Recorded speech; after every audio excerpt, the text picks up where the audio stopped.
Welcome to Twisted Truths, where betrayal meets brutal payback, and where the most unexpected twists expose what people are really capable of. This story isn't just shocking, it's personal. My name is Wayne Elder. I turned 64 last month, and I had 4 days left before hitting my 30-year mark at Delridge Systems, a mid-sized tech and infrastructure firm that I helped grow from a 2-building outfit into a regional powerhouse. For 29 years and 11 months, I was the first one through those doors every morning and the last one out at night. I was never late. Not once. Even when my wife passed from cancer 8 years ago, I showed up. Maybe I shouldn't have. Maybe that's the cruel irony of loyalty.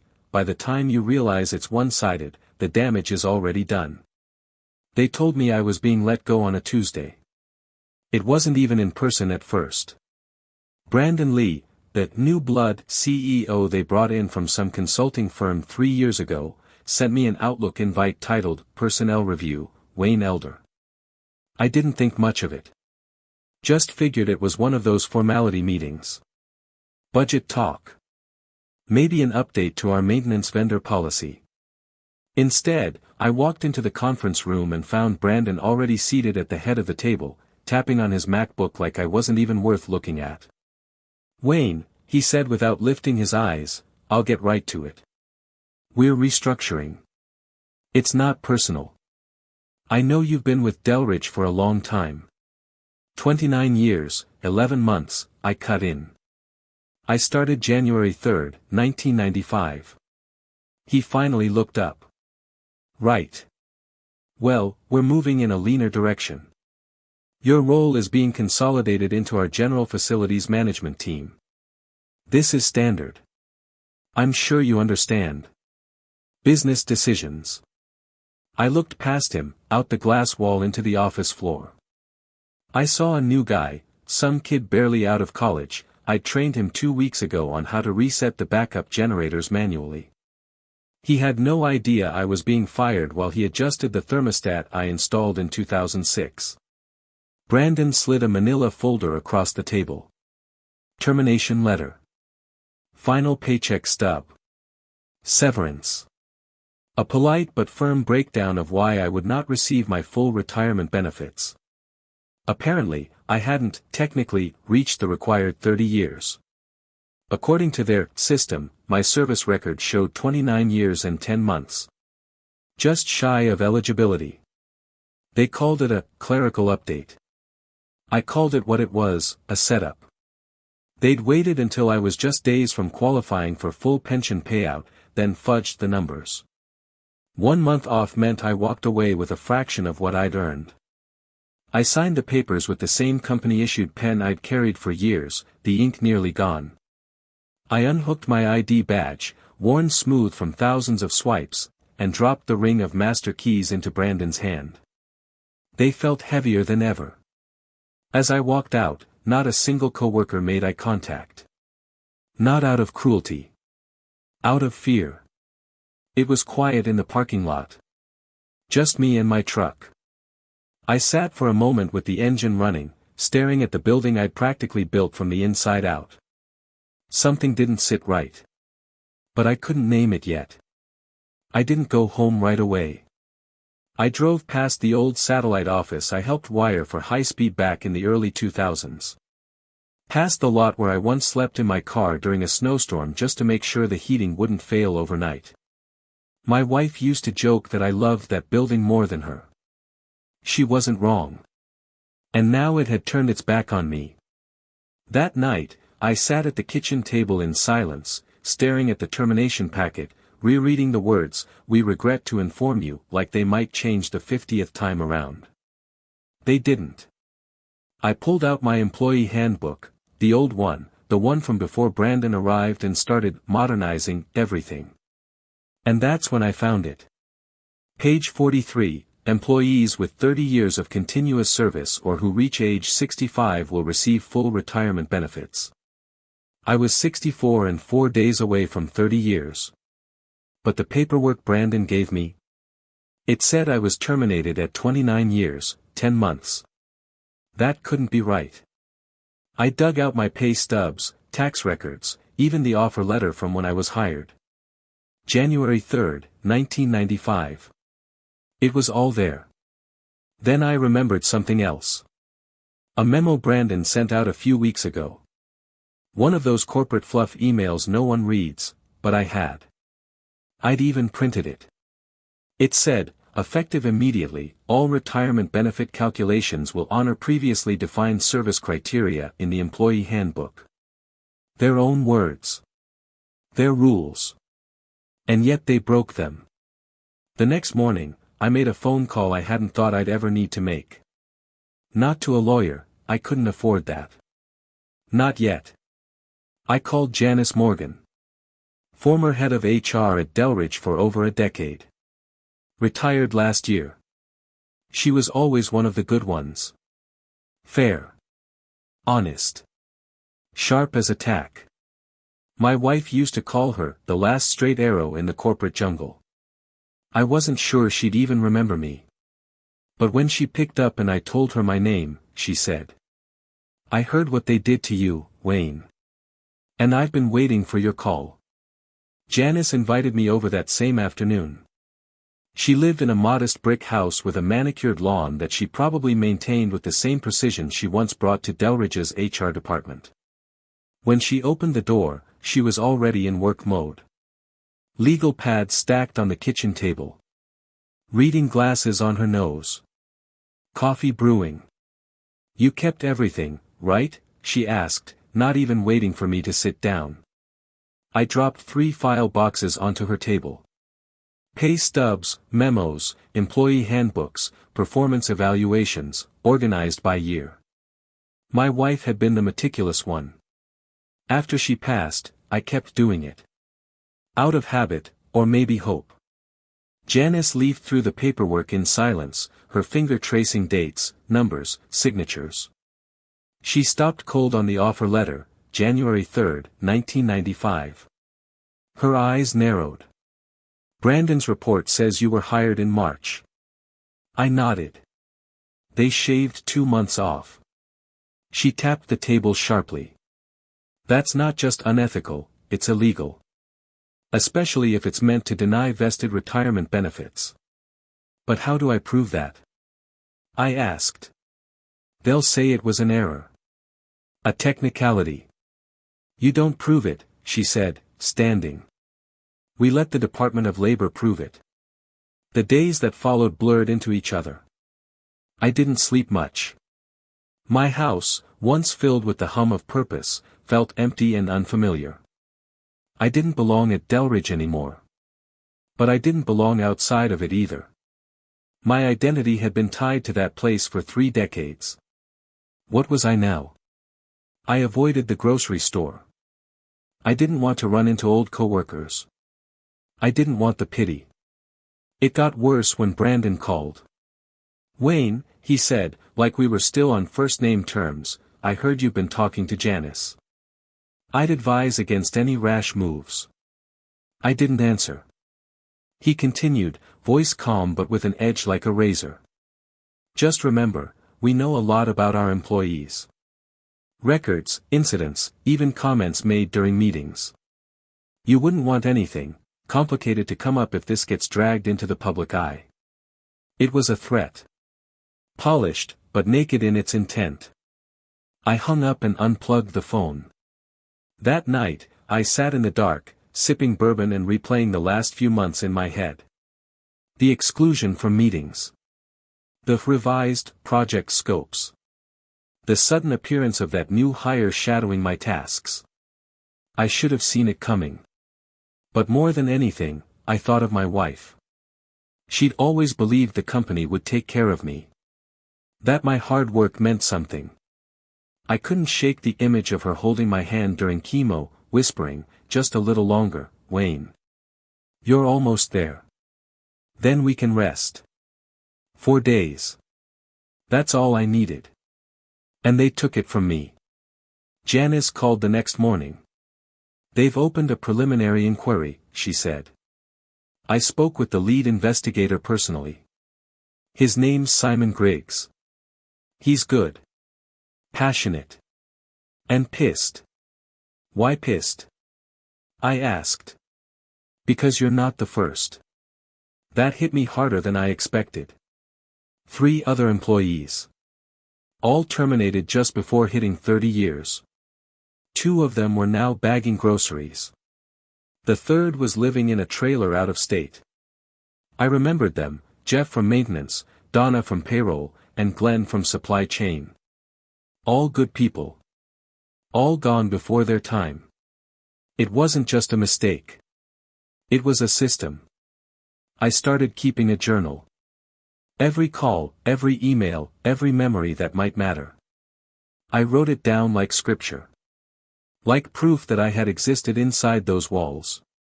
That my labor wasn't just some line on a budget sheet. One night I pulled out a photo album. My wife and I at the Delridge holiday party, 2001. I still had brown hair back then. She wore a green silk dress. She smiled at me like I was worth something. I broke down. Right there on the floor of my living room. Because the truth was, I wasn't sure I could win. And I didn't want to die as just another name they crossed off to save a few dollars. The despair was heavy. But under it, something else began to flicker. Resolve. Janice called again, her voice more urgent this time. They found something, she said. Emails. Between Brandon and HR. What kind of emails? The kind that uses phrases like legacy cost and pension bleed. Your name was on a spreadsheet labeled Q4 optimization. You were a target. They planned this months ago. I didn't speak. Wayne, she said. This isn't just a wrongful termination. It's fraud. I swallowed the lump in my throat. And for the first time in weeks, I felt something other than despair. I felt fire. Janice didn't mince words. They thought they were being clever, she said. But they made a fatal mistake. They used company email to plan everything. She'd gotten the information through a contact still working in legal compliance. Someone who had quietly slipped a printed thread of emails into a blank manila envelope and slid it under her office door during a routine visit.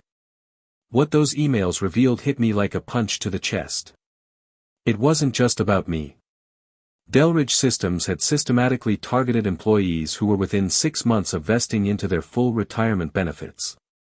Not a one-off. Not a spreadsheet mistake. A full-fledged strategy. And Brandon? He was the architect. In one email, dated just 2 months before my termination, he wrote. Wayne Elder is a classic overhead liability. If we let him cross the 30-year mark, we're saddled with another long-term payout. Restructure him out, quietly. Another read. Review legacy staff and cross-reference with retirement eligibility. Those with no strategic value should be optimized before fiscal Q4 reporting. It was all there. Cold.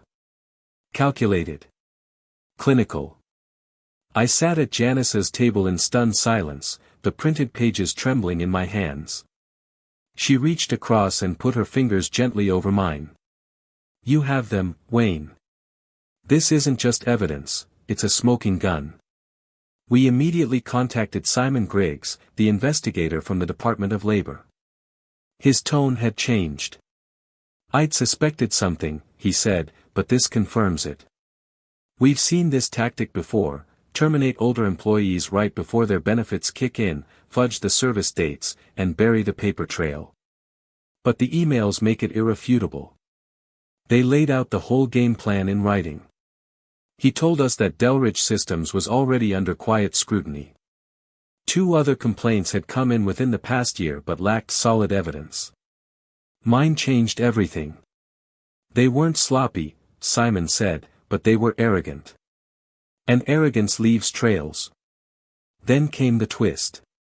This is going to go beyond Delridge, Simon added. We believe Brandon Lee ran similar schemes at his last company, just before coming here. That case is still in arbitration. I nearly dropped the phone. Janice leaned back in her chair and exhaled slowly. Wayne, you weren't just his target. You were a test run. A chess piece. My blood boiled. This wasn't just about pension savings. This was a pattern, a career of exploitation disguised as efficiency. Brandon had built his resume off the backs of people like me. Not anymore. Simon scheduled a formal interview. They recorded everything. I walked the agents through my entire employment history year by year. I showed them memos, records, project logs, emails I'd saved, notes scribbled on old meeting agendas. My filing cabinets were an archivist's dream, and for once, that obsessive record-keeping my wife used to tease me about had become my salvation. When I handed them the original offer letter, dated January 3, 1995, they went quiet. "This is what seals it," one said. "Your termination paperwork says March. They intentionally backdated your start date to disqualify you." They didn't stop there. They also discovered that the new guy they brought in to replace me, he'd been offered my job 3 weeks before I was terminated. The offer letter was on file in the HR system, dated and digitally signed. The whole thing had been orchestrated. The look on Simon's face said it all. They're done. But the story wasn't finished. Not even close. Janice came over that night with a bottle of wine and a flash drive. "I wasn't sure whether to show you this," she said carefully. "But I think you need to see the full picture." On the flash drive was a PowerPoint presentation Brandon had made to the Delridge Board of Directors 6 months ago. It was titled, Operational Efficiency Roadmap, 2025+. Slide after slide of charts and projections. Streamlining plans. Cost-saving initiatives. And then. Slide 14, Legacy Employee Transition Strategy. Identify employees greater than 28 years tenure. Audit for role duplication. Estimate pension exposure. Develop soft exit plan to avoid litigation. Replace with lower cost, cross-trained staff. At the bottom, in bold, projected savings, $1.75 million per year. And there was my name. Wayne Elder. Right there. With 3 other names. Highlighted in red. Targeted. Numbered. Priced like a line item in a warehouse clearance sale. I wasn't a person. I was a dollar sign with a deadline. I stared at that slide for a long time. Then I clicked through the rest of the deck, each screen feeling like a slap. And by the end of it, my grief was gone. All that remained was clarity. And something cold. Precise. A need for justice, not just for me, but for every person who ever sat in the dark after 30 years of loyalty and wondered why no one even said goodbye. The next morning, Simon filed a formal fraud complaint with the Department of Labor, and the federal investigation began. They subpoenaed internal documents. They froze certain HR systems. They quietly informed Delridge's legal team that federal agents would be coming to review Brandon's communications. And while Brandon still thought I was sitting quietly in my living room nursing a grudge, I was standing on the edge of a storm he never saw coming. Brandon still had no idea what was coming. Publicly, Delridge was still operating like everything was fine. They even posted a LinkedIn photo of the new facilities team, without me, of course, standing in front of the data center I built from scratch. The caption read, "Exciting times ahead with a fresh, optimized team." I nearly laughed. Optimized. Like we were just outdated machinery, swapped out for shiny new models. But behind the scenes, the noose was tightening. Janice, Simon, and I met privately at a quiet coffee shop the following week. Simon had more updates, and they weren't just promising, they were explosive. Internal audits show Brandon authorized changes to over a dozen personnel files, he said. Backdating start dates. Modifying benefit accruals. All tied to employees within 3 to 6 months of full retirement eligibility. He handed me a folder. Inside were copies of altered HR documents, red lines and all. Mine included. They didn't even use secure channels, Simon said. Just shared spreadsheets over email. You'd think someone trying to avoid federal charges would have at least encrypted the files. Janice snorted. Corporate arrogance. It always underestimates paper trails. That's when Simon dropped the real bomb. We're referring this case to the criminal division. Wire fraud. Conspiracy to defraud employees of earned benefits. Possibly even RICO if we can establish a long-term pattern across Brandon's previous employers. My heart skipped. RICO? That was usually reserved for organized crime, not corner office CEOs. But this was bigger than a single firing. It was systemic abuse for financial gain. And they were going to take him down for it. That night, I sat at my old kitchen table, same one my wife and I had shared meals at for years, and began my own planning. Not just revenge. Not petty retaliation. Legacy correction. I wanted to make sure no one else ever went through what I did. That meant more than just winning a court case. It meant exposing the rot from the inside.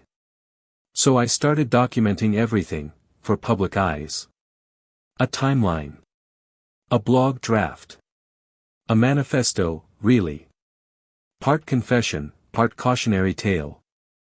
I titled it, The Price of Loyalty. Every entry included emails, scanned documents, photos of my badge, my pay stubs, even meeting notes. I chronicled the moments that should have tipped me off, hoping the next person would see them sooner. Janice proofread it. Simon approved it. And we saved it as a sealed file, ready to publish if anything happened to me. We weren't just going for a payout. We were going for impact. And then, quietly, we began to build the case in public. Janice reached out to two of the other terminated employees, Jeff and Donna. They were angry, scared, but ready. Glenn, who was living out of state, agreed to give a deposition by Zoom. Their stories matched mine. Same pattern. Same lies. Same erasure. We connected them to Simon, who added their cases to the complaint. That brought our number to 4. Then 5. Then 8. One of them, an IT manager named Sonia, still had access to a backup server that contained archived emails no one had bothered to purge. She delivered a treasure trove of damning messages and time-stamped audit logs. Simon called it corporate suicide on a flash drive. The final phase of the plan was set into motion just 2 weeks after my termination. Simon's team scheduled a federal subpoena delivery to Delridge's legal office. Agents would arrive the next morning to seize Brandon's email server and collect depositions from current employees. But before that happened, we sent Brandon a gift. An anonymous envelope, delivered via courier. Inside, a copy of his own PowerPoint presentation, printed in full color, with one slide circled in red. Slide 14, Legacy Employee Transition Strategy. Taped to the last page was a sticky note that read, "You optimized the wrong man." He called me. Of course he did. His voice cracked like glass under pressure. "Wayne," he said, "listen, there's been a misunderstanding. I think we may have made a clerical error in your termination paperwork. I'd like to fix that. Maybe, reinstate your benefits." I let him dangle. "I don't think that'll be necessary, Brandon," I said calmly. "We can offer a settlement," he rushed. "Cash compensation. Quiet resolution. No media involvement. We respect everything you've done for Delridge." "No, you don't," I interrupted. "You never did." There was a long pause. Then a quieter, more desperate voice. "What do you want?" I smiled, even though he couldn't see it. "I want you to understand that your corner office doesn't make you untouchable. I want the people you've hurt to get back what you stole. And I want to see you explain your optimization strategy to a federal judge." Click. I hung up.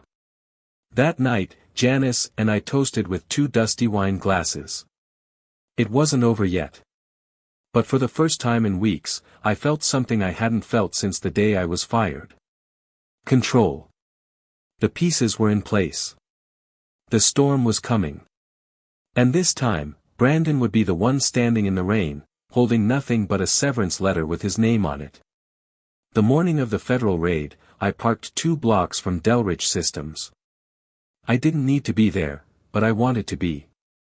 I stood under the shade of an elm tree with my coffee in hand, watching the building I'd helped maintain for 3 decades, knowing that within those walls, the false empire Brandon Lee built was about to crumble like drywall under pressure. At 8:43 a.m., the federal agents arrived.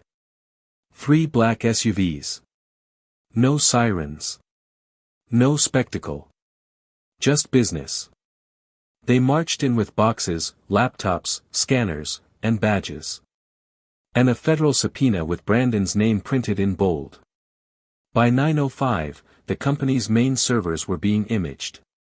Every email. Every audit trail. Every HR document altered under his direction. By 9:22, an agent was in Brandon's office, locking down his terminal. By 9:41, Delridge's general counsel called Janice. "I take it you're representing Mr. Elder," he asked stiffly. "I'm advising him," Janice replied. "We'd like to arrange a discussion. Perhaps resolve this before it becomes unnecessarily public." Janice laughed. "It's already public. You just don't know it yet." By noon, local business blogs were buzzing. Breaking: federal agents raid Delridge Systems over pension fraud allegations. By 3 p.m., the story hit LinkedIn. Then Reddit. Then Twitter. Former employees started sharing their stories. Anonymous quotes, screenshots, even job offer letters showing the suspicious timing of their terminations. Brandon had silenced them once. But now, the floodgates were open. People were angry, and connected. One woman shared how she'd been fired 3 days before her pension vested, then blacklisted in the industry with vague, performance rumors she could never disprove. Another former employee revealed that she'd been offered a settlement, on the condition that she sign an airtight NDA. And guess who signed that NDA on the company's behalf? Brandon Lee. The whistleblowers weren't just trickling in anymore. They were pouring out like a dam had cracked. By the next morning, 15 cases had been submitted to the Department of Labor. Meanwhile, Brandon was scrambling. I heard through the grapevine, courtesy of one of the custodial staff I trained years ago, that he was holding emergency meetings in his office, trying to spin the investigation as a routine compliance audit. But panic leaves fingerprints. A VP resigned. 2 HR managers deleted their LinkedIn accounts. And Brandon? He stopped showing up in person. He started working remotely, citing health concerns. That's when Simon and his team made their next move. They executed a second warrant, this time at Brandon's home. Electronic devices were seized. Personal email accounts flagged. Chat app histories pulled. Because while corporate email is bad for criminals, texting your co-conspirator from your personal iPhone is even worse. The messages they uncovered were worse than we imagined. He joked about clearing the payroll of fossils. Called longtime staff burnout liabilities. Said things like, "If I ever get caught, I'll just blame HR. The guy before me did the same stuff and retired with a bonus." But he forgot one thing. We weren't going to let him retire. We were going to bury his reputation before he could cash another bonus check. By Friday, the board at Delridge Systems issued a public statement. "We take all allegations seriously and are cooperating fully with federal investigators. We remain committed to the ethical treatment of all employees, past and present. Corporate PR speak for, we're terrified." They suspended Brandon, pending investigation. He tried to frame it as a voluntary leave. But no one believed that, not with photos of federal agents leaving his house circulating online. I forwarded the article to Janice. She texted back 3 words. "He's circling the drain." Then, the best email of my life hit my inbox. Subject, Class Action Filing Confirmation, Elder vs. Delridge Systems. I opened the attachment. 14 names were listed as co-plaintiffs. Mine was at the top. The civil suit was real. It was official. And it was brutal.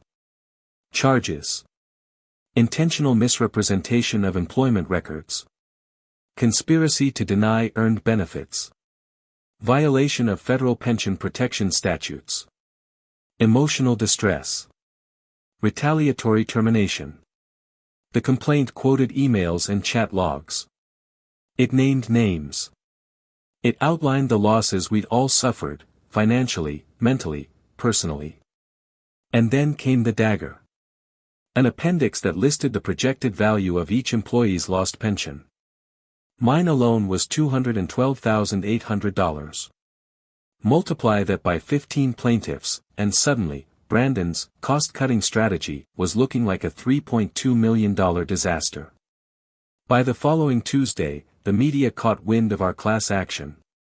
NBC Local ran a headline. Pension scam at Delridge, CEO faces federal charges. Brandon's face, once smiling, polished, grinning on the cover of Forbes Regional, was now shown next to the words, employee exploiter.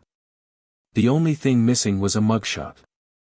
Which, according to Simon, was coming soon. And me? I was just getting started. I published my blog post, The Price of Loyalty. I didn't name names. I didn't have to. Everyone knew who I meant. The post went viral within 48 hours. I ended it with this. They told me it was just business. That it wasn't personal. But when you erase someone's future 4 days before they can claim what they've earned, that's not business. That's betrayal. And betrayal has a cost. I thought I had seen the worst of Brandon. I thought his greed and arrogance were the peak of his evil. But I was wrong. The real twist came 2 weeks after our class action went public, just as Delridge's legal team was buckling under pressure, and Brandon's lawyers were scrambling to keep the media at bay. I received a manila envelope in my mailbox.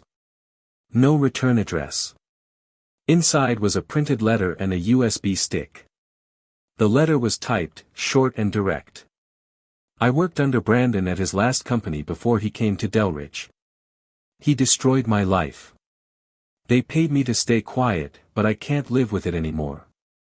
This drive contains copies of emails, performance reviews, and an audio recording from a board meeting. I hope you use it to end him. Anonymous. My hands trembled as I plugged the USB into my laptop. The files were from a company called Larkside Innovations, Brandon's previous employer. I remembered hearing about Larkside during his early days at Delridge. He claimed he had turned their financial trajectory around in under 18 months. The truth? He gutted them. Emails showed the same pattern. Flagging older employees as drag assets. Creating falsified performance concerns. Timing terminations just before pension milestones. Offering minimal severance to avoid litigation. Then came the audio file. It was from a board meeting. Brandon's voice was unmistakable. Look, these people are aging out of relevance. We either pay them to sit around and rot, or we optimize. It's cheaper to settle one lawsuit than to carry 5 pensions. Do the math. I sat there frozen. He said it out loud. To a room full of executives. And they'd agreed. But one of them, someone with a conscience, had hit record. I forwarded everything to Simon. His reply was immediate. This opens the door for federal RICO charges. Patterned fraud across multiple companies. Interstate offenses. You've just become the key witness in a career-ending prosecution. RICO. I remembered Janice whispering about it months ago. Now it was real. And Brandon wasn't just facing civil consequences anymore. He was facing federal prison. But the reversal didn't stop with him. Delridge Systems itself was on the brink. The class action and federal probe scared away investors. Stock value plummeted 38% in a single week. 2 board members resigned. The remaining directors began circulating memos about restructuring the executive branch, and distancing the company from leadership decisions made under Mr. Lee. They threw Brandon under the bus so fast he probably didn't even feel the wheels. He tried to save face. Issued a statement online. These allegations are based on misunderstandings and inaccuracies. I have always acted with the company's best interest in mind. The comments section exploded. What about your employees' best interests? For days before his pension vested. That's not a mistake. Your optimization nearly put people on the street. Brandon tried to delete the post. Too late. Screenshots had already gone viral. Then came the arrest. Not quietly. Public. Loud. Brutal. Federal agents walked into Brandon's gated community and cuffed him on his front lawn. The footage hit the evening news before dinner. His face, pale, stunned, exposed, looked nothing like the confident man who once told me, "Nothing personal, Wayne. Just business." Now it was personal. Because he had become the story. The mastermind of a calculated, multi-year, multi-company scheme to deny loyal employees the retirement they earned. He was charged with 12 counts of wire fraud, 5 counts of pension theft, 1 count of conspiracy, and 1 looming RICO indictment still under review. If convicted on all counts, up to 70 years in federal prison. The cherry on top. The board at Delridge released a new internal memo. They not only reinstated my full pension. They backdated it to the day I was wrongfully terminated. And they offered $200,000 in damages. Janice called me the moment she read it. They're trying to buy peace, she said.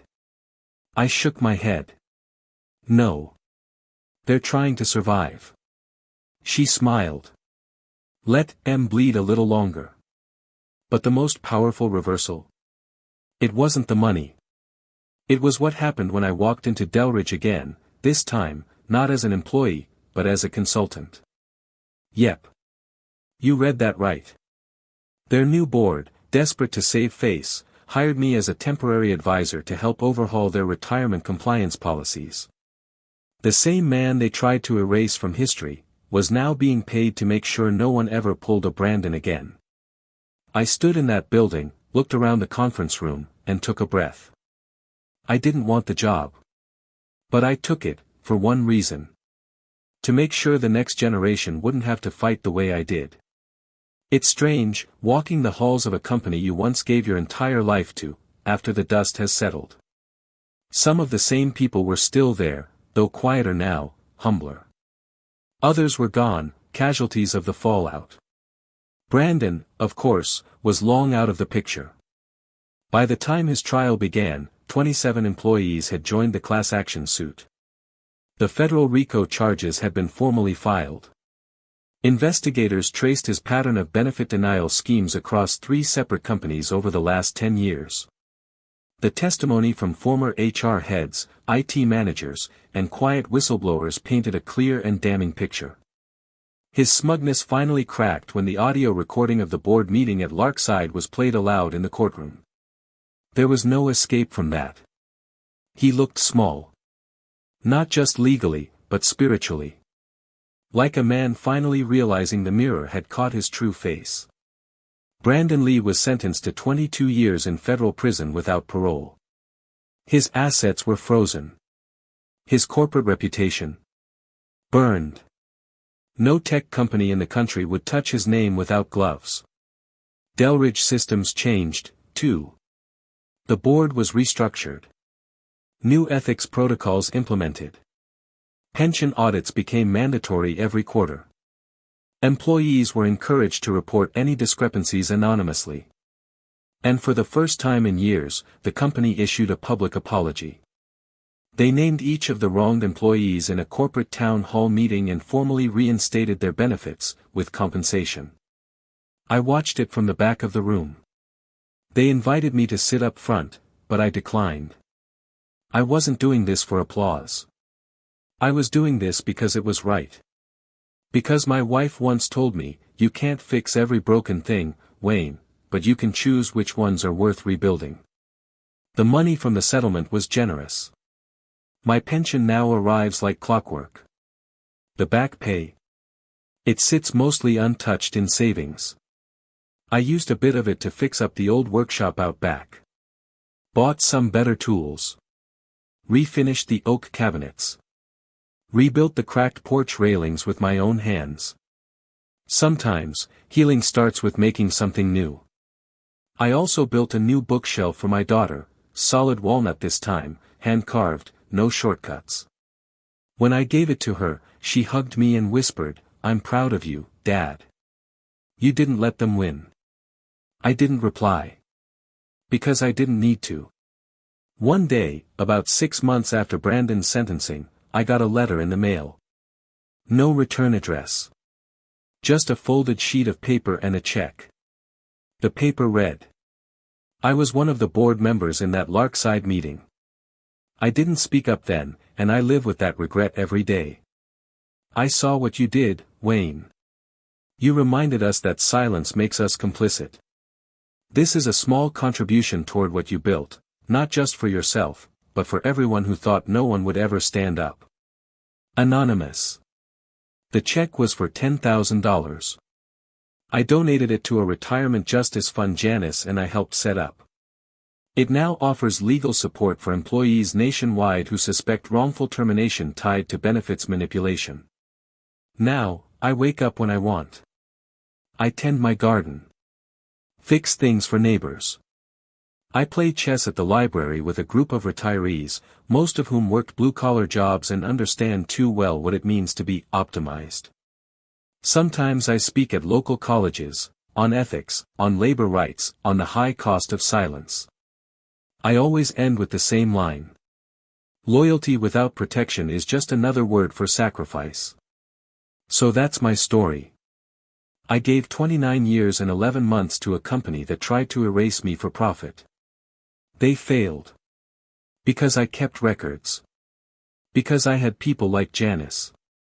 Because I didn't let shame or silence win. And maybe most importantly, because I decided that even after losing everything I thought I had, I still had a voice. I used it. And when I did, others joined in. Together, we didn't just get justice. We exposed the truth. And we made sure it could never happen again. In the end, truth has a way of surfacing, even if it comes twisted through pain and betrayal. As one wise voice once said, sometimes your greatest enemy was once your closest ally. If this story struck a chord with you, let us know in the comments. And don't forget to subscribe, share, and spread the word, because justice deserves to be heard.